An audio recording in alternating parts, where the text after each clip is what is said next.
शिवप्रतिष्ठान प्रमुख संभाजी भिडे गुरुजी यांच्या नेतृत्वात गेली अनेक वर्ष सुरू आहे श्री दुर्गामाता दौड। सांगता दौडीस मुख्यमंत्री एकनाथ शिंदे आणि उपमुख्यमंत्री अजित पवार येणार। संभाजी भिडे गुरुजी यांच्या शिवप्रतिष्ठान हिंदुस्थानकडून काढल्या जाणाऱ्या श्री दुर्गामाता दौडीस 3 ऑक्टोबर पासून प्रारंभ होत आहे।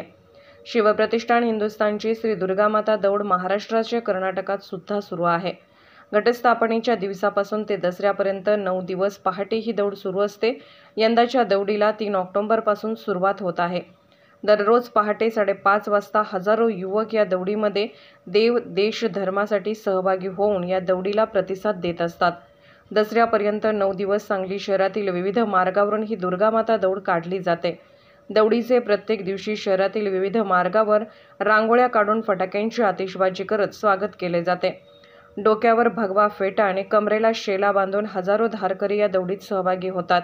श्री दुर्गामाता दौडीची सांगता 12 ऑक्टोबर रोजी होणार असून सांगता दौडीस मुख्यमंत्री एकनाथ शिंदे आणि उपमुख्यमंत्री अजित पवार यांची उपस्थिती असणार आहे। पुण्यश्लोक छत्रपती शिवाजी महाराज आई तुळजाभवानी परमपवित्र भगवा ध्वज गुरुवर्य संभाजी भिडे गुरुजी यांना वंदन करतो। यावेळी आपल्या सांगलीसह संपूर्ण महाराष्ट्रामध्ये आपण श्री शिवप्रतिष्ठानच्या वतीने जो सण साजरा केला आहे त्या सणाचं नाव आहे दुर्गामाता दौड। ती दुर्गामाता दौड सांगलीमध्ये पारंपरिकरित्या दिनांक 3 तारखेपासून ते 12 तारखेपर्यंत अखंड 10 दिवस ही दौड चालणार आहे।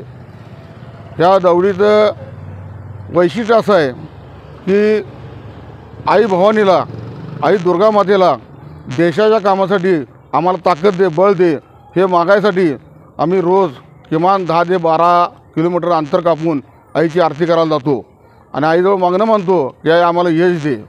ह्यावेळी आमच्या दौडीच्या समारोपाला महाराष्ट्राचे मुख्यमंत्री माननीय एकनाथजी शिंदेसाहेब, उपमुख्यमंत्री अजितदादा पवार हे उपस्थित राहणार आहे।